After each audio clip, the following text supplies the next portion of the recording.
রমজান মাসে এমন কোন আমল আছে কিনা যা করলে আল্লাহর প্রিয় বান্দা হওয়া যাবে?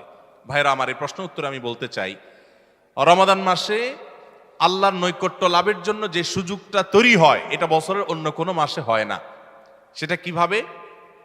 একে তো রমাদান মাসের প্রধান ইবাদত হলো সিয়াম বা রোজা, যেটাকে আমরা রোজা বলি। এই রোজা বা সিয়াম বা সাওম, এই ইবাদতটা আল্লাহর সঙ্গে বান্দার নৈকট্য লাভের সবচেয়ে বড় সোপান এবং সিঁড়িগুলোর একটা। কারণ আল্লাহ তাআলা হাদিসে কুদসিতে বলেছেন, আস-সাওমু লি ওয়া আনা আজজি বিহি, রোজা এটা আমার জন্য বান্দা রাখে আর এটা বিনিময়ে আমি নিজে দিব। এটা আল্লাহর সাথে বান্দার খুব গভীর সম্পর্কের একটা মাধ্যম।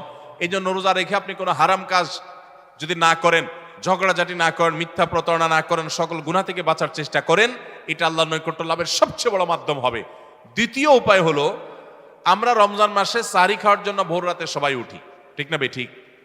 ভোর রাতের এই সময়টা আল্লাহ তাআলা দুনিয়ার আসমানে এসে বান্দাকে ডেকে ডেকে ক্ষমা করেন। 5 ওয়াক্ত নামাজের জন্য আজান দেয় মুয়াজ্জিনরা, আর তাহাজ্জুদের জন্য আল্লাহ তাআলা নিজে ডাকেন, কোনো মুয়াজ্জিনকে দিয়ে ডাকান না।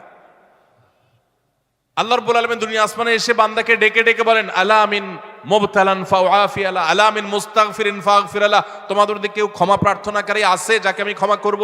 কোন বিপদগ্রস্ত আছে যাকে বিপদ আমি দূর করব? আল্লাহ ডেকে ডেকে এগুলো দেন। আল্লাহ নিজে ডাকেন তাহাজ্জুদের জন্য। সেটা আমরা 12 মাস পড়ার সুযোগ পাই না, কিন্তু রমজান মাসে পাই। 11 মাস পাই না, রমজান মাসে পাই। সাহরি খেতে উঠেন, ওই টাইমটাতে আল্লাহর সবচেয়ে কাছাকাছি যাওয়ার সুযোগ হয়। সেজদায় লুটায় পড়েন। সেজদা হলো আল্লাহর আরো কাছে যাওয়ার মাধ্যম। আকরাবু মা ইয়াকুনুল আবদু মির রাব্বিহি ওয়া হুয়া সাজিদ, বান্দা আল্লাহর সবচেয়ে কাছে যেতে পারে সেজদায় ভোর রাতে, রমজানে। সবগুলো উপলক্ষে একসাথে হয়েছে। এই জন্য ভোর রাতে সাহরি খেতে উঠলে আল্লাহর ওয়াস্তে আমি অনুরোধ করি আপনাদেরকে যে ভাইরা, এই টাইমে সাহরি খেতে উঠলে সাহরি খাওয়ার আগে পরে 10টা মিনিট অন্তত টাইম বাইর করেন।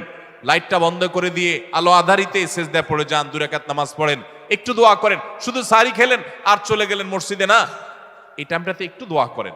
আল্লাহ নৈকট্য লাভের দারুণ সুযোগ।